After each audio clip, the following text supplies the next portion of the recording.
Hey everybody, Shane here, Shoebox Legends. Thanks for joining me for the third and final installment here in Cheese Box Week here on the channel. Got asked in a recent comment again just to review kind of how many cheese boxes I have and what they all hold. So thought it would be fun to do a three-part series, one part covering each cheese box. In the first two installments, we looked at the cheese box that holds my COM-C pickups, and then the second one that holds some little bit more expensive online pickups. And we're going to finish it out today with the third and final, the Kraft American cheese box here. This is a brand new one that I built for 2024 to house my post-playing era cardboard. So it's been one of my two collecting goals for the year is focusing on the post-playing era cards, these modern cards of retired greats. And so this entire cheese box is stuffed with pickups that meet that qualification. And we're going to get in here and do a rummage for around 10 minutes like we've done the first couple times. And we're going to start with a fantastic image out of Topps Stadium Club. Look at this Orlando Cepeda with Willie Mae. This is the gold foil version. It's not particularly rare or anything like that, but just a stunning example of one of the many reasons I love post-playing era cards, and that is getting access to these troves of awesome photographs that you just don't see on vintage cards. And that's a photograph that personally I don't recall ever having seen prior to getting that Stadium Club card, and it is simply fantastic. Love that one.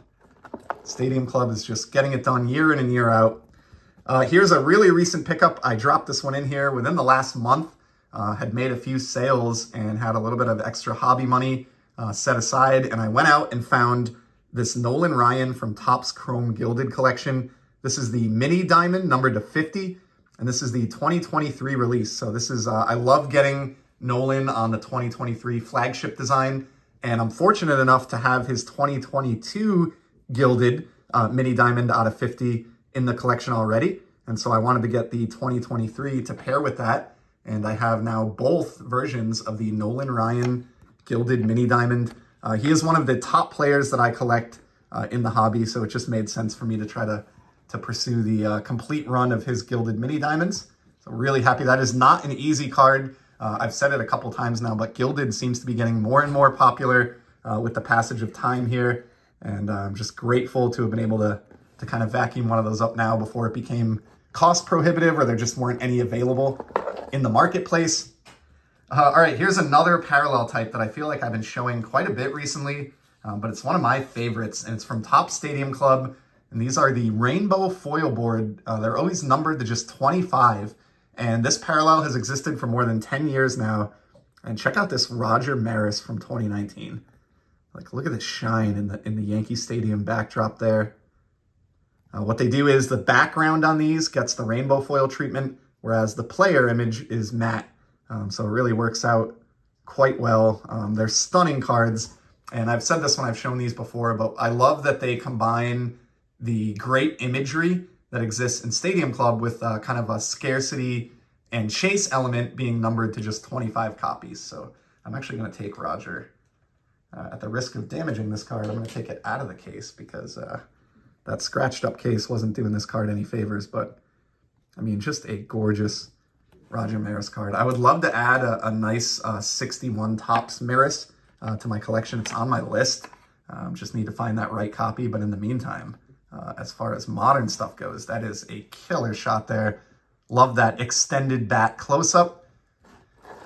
All right, let's stick with that portion of the box for a minute. And we have our second Topps Chrome Gilded from 2023 of the episode here. Joining the Nolan Ryan Mini Diamond to 50, we have the Hank Aaron base card, numbered to 99. That great 1970s Braves uniform there. What I love about the base is you can really see like the intricacies in the border of the card. All this great foil work that Topps has laid in here. Kind of gets a little bit washed out on the mini diamond, but on the base card, like look at the upper left corner of this card. It's just so ornate and very well done. And you can also make out the backgrounds a little bit better on the base cards as well. So I try to limit my gilded purchases to just base to 99 or gold mini diamond to 50. Those are really the only two types that I pursue typically. So awesome. Can't beat a Nolan Ryan and a Hank Aaron gilded in the same rummage here. Two fantastic additions to the collection there. Moving on. But another baseball card. It's been all baseball so far. There are some other sports in this post-playing era cheese box, although it's largely baseball. And here's another great from Stadium Club. Picked this one just because of that amazing image. Look at this Ricky Henderson. I think this is after he broke the career steals record. I could be wrong about that. I didn't really look it up, but that image is amazing. Killer, and I don't think this, at least I can't recall any vintage or 80s cards that have this image, or early 90s. Actually, I think there might be a scorecard that has this image, but great job by Stadium Club. This is the X-Fractor with that checkerboard background. Also picked up a refractor version of this on ComC and sent that into PSA for grading right from ComC. Even though it's not a valuable card, the image is all time. It's one of my favorite Ricky Henderson images, so cool one there. And that was like, that X-Fractor was I think under $2, so just a no-brainer purchase there. We have a mini card next, and this is cool. Check it out. This actually fits my other collecting pursuit for the year beyond post-playing era, and that's former Negro League players. Check out this Herb Simpson from Allen and Ginter from 2009.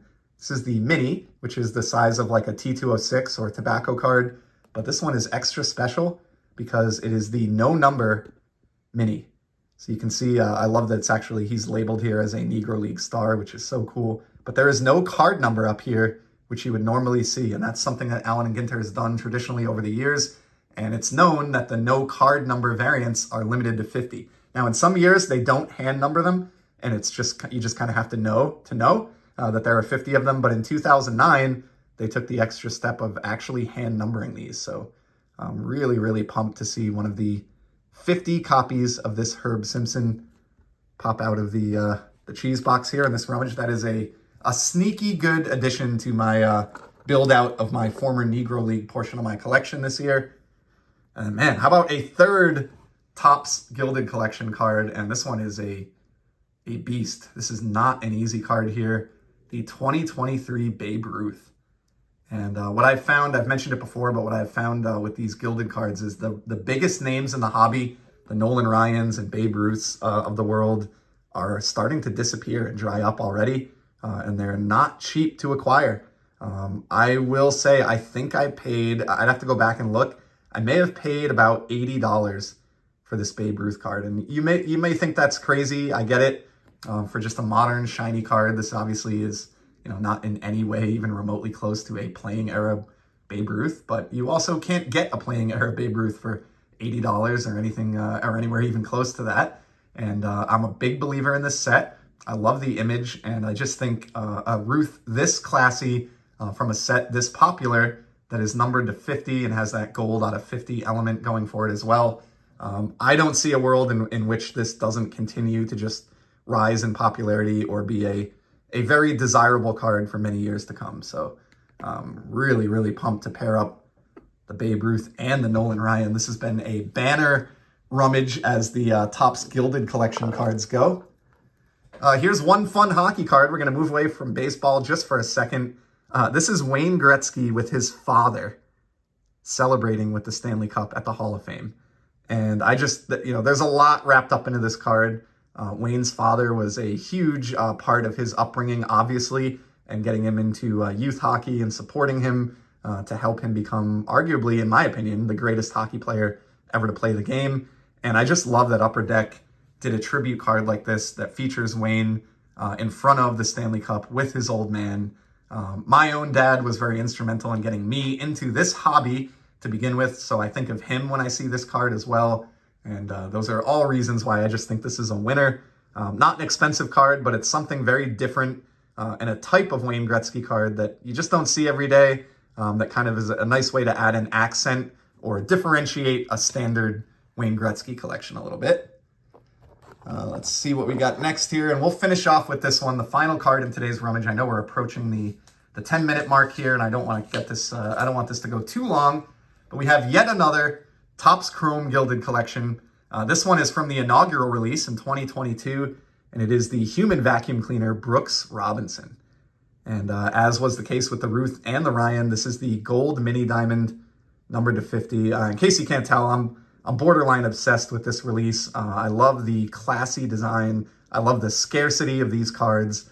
And I think especially for these Hall of Fame type players, these are down the line going to become very, very desirable modern cards, at least as far as, modern cards can go on that front for these retired greats. So happy to add that Brooks Robinson. Even the color of this one just really looks nice with that Orioles uniform. And yeah, another Hall of Famer bites the dust as far as my Topps Chrome Gilded collection goes.